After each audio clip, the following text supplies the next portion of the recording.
Hello everyone. आज हम start कर रहे हैं क्लास 9th की आपकी हिंदी की वर्कशीट नंबर 73। डेट है आपकी 30 दिसंबर 2020। आज की वर्कशीट में फिर से जो सवैये हैं आपके रसखान जी के सवैये दिए गए हैं। लास्ट सवैया है आपका ये। कवि रसखान जी ने अंतिम सवैये में कृष्ण की मनोहर मुरली की धुन और उनकी आकर्षक मुस्कुराहट का वर्णन किया है।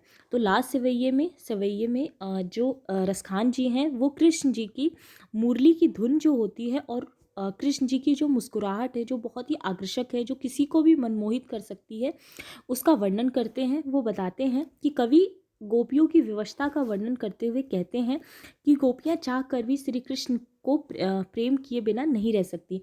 तो कवि अपने लास्ट व्याख्यान में लिखते हैं कि जो गोपियां हैं वो श्री कृष्ण को प्रेम किए बिना नहीं रह सकती। सबसे पहले सवैया पढ़ते हैं, उसके बाद इसकी व्याख्या देखेंगे।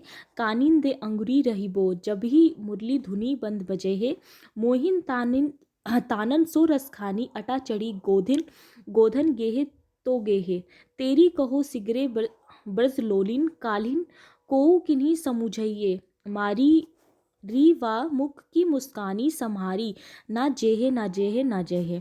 तो व्याख्या है कि रसखान ने इन पंक्तियों में गोपियों के कृष्ण प्रेम का वर्णन किया है। वो चाह कर भी कृष्ण को अपने दिलो दिमाग से निकाल नहीं सकती। तो रसखान जी कहते हैं कि कोई भी गोपी श्री कृष्ण को अपने दिल और दिमाग से नहीं निकाल पाती। इसीलिए वो कह रही हैं कि जब कृष्ण अपनी मुरली बजाएंगे, यानी जब श्री कृष्ण अपनी मुरली बजाएंगे, तो कोई भी खुद को ऐसे कंट्रोल नहीं कर पाएगा। तो वो लोग क्या सोचते हैं, जो गोपियाँ होती हैं वो ये सोचती हैं कि उससे निकलने वाली मधुर ध्वनि को नहीं सुनेंगे। वो कहती हैं कि उससे निकलने वाली जो मधुर ध्वनि है उसको हम सुनेंगे ही नहीं, ठीक है, क्योंकि सुनेंगे तो हम खुद को कंट्रोल नहीं कर पाएंगे। वह सभी अपने कानों पर हाथ रख लेंगी। उनका मानना है कि भले ही कृष्ण किसी महल पर चढ़कर अपनी मुरली की मधुर तान क्यों ना बजाएं और गीत ही क्यों ना गाएं, जब तक वह उसे नहीं सुनेंगी तब तक उन पर मधुर तानों का कोई असर नहीं होने वाला। तो वो कहती हैं कि हम सभी लोग अपने कानों पर अपना हाथ रख लेंगे ताकि उनकी कोई भी धुन, उनका कोई भी गीत हमको सुनाई ना दे, ठीक है। जब तक गीत सुनाई नहीं देगा तब तक हम उनके वश में नहीं आएंगे। लेकिन अगर गलती से मुरली की मधुर ध्वनि उनके कानों में चली गई, वो कहती है, लेकिन अगर गलती से हाथ हट गया या उनकी ध्वनि उनके कानों में चली गई तो फिर वो उसको नहीं कंट्रोल कर पाएंगी, तो फिर हम अपने वश में नहीं रह पाएंगी। फिर चाहे हमें कोई कितना भी समझाए हम कुछ भी समझ नहीं पाएंगी। गोपियों के अनुसार कृष्ण की मुस्कान इतनी प्यारी लगती है कि उसे देखकर कोई भी उनके वश में आए बिना नहीं रह सकता। तो गोपियाँ कहती हैं कि श्री कृष्ण की मुस्कान इतनी ज़्यादा प्यारी है, इतनी मनमोहक है कि कोई भी उनके वश में आए बिना नहीं रह सकता, उनको प्रेम के बिना नहीं रह सकता। इसी कारणवश गोपियाँ कह रही हैं कि श्री कृष्ण का मोहक मुख देखकर उनसे खुद को बिल्कुल भी संभाला नहीं जाएगा। वो सारी लाज शर्म छोड़कर श्री कृष्ण की ओर खिंची चली जाएंगी।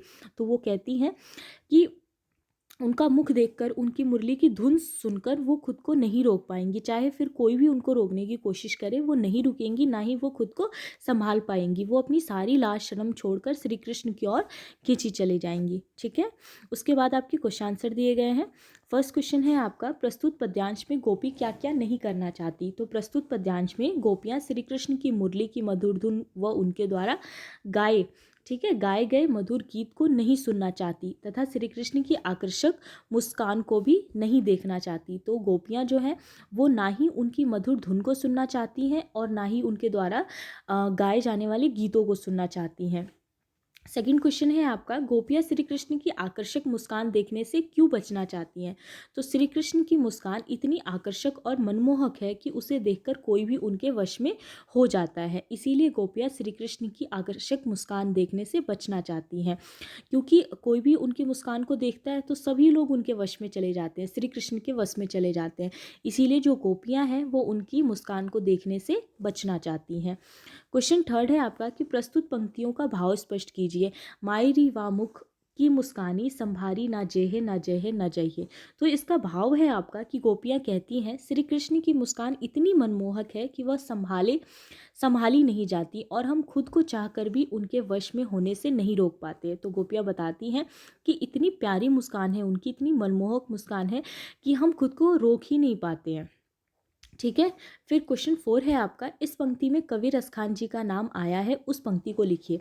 कि जिस पंक्ति में उनका नाम आया है रसखान जी का, वो पंक्ति आपको लिखनी है। तो वो पंक्ति थी आपकी, मोहिनी तानन सो रसखानी अटा चढ़ी गोधन गेहे तो गई है। ठीक है। उसके बाद क्वेश्चन 5 है, यह प्रस्तुत सेवैये को पढ़ के, जो प्रस्तुत सेवैया दिया गया है आपका, उसको पढ़ के निम्नलिखित शब्दों के क्या अर्थ समझ आए उन अर्थों को लिखिए। तो हमें अर्थ लिखने हैं। जैसे फर्स्ट था आपका कानिन, कानिन का मतलब होता है कानों में। दे का मतलब डालकर, अंगुरी यानी कि अंगुली, रहिबो यानी रहती हूँ, धुनी यानी कि धुन, बजे है मतलब बजती है, मोहिनी यानी कि मनमोहक, मन को भा जाने वाली, मायरी मतलब हे माँ, गोधन ग्वालों के द्वारा गाया जाने वाला गीत, तानन का मतलब तान, गेहे गाते, टेरी का मतलब फिर, सिगरे यानी कि सारे, कालही यानी कि चाहे, वाह यानी श्री कृष्ण, समझइयो यानी समझाए, सम्हारी यानी संभलनी, नजहे यानी कि नहीं जाती। ठीक है।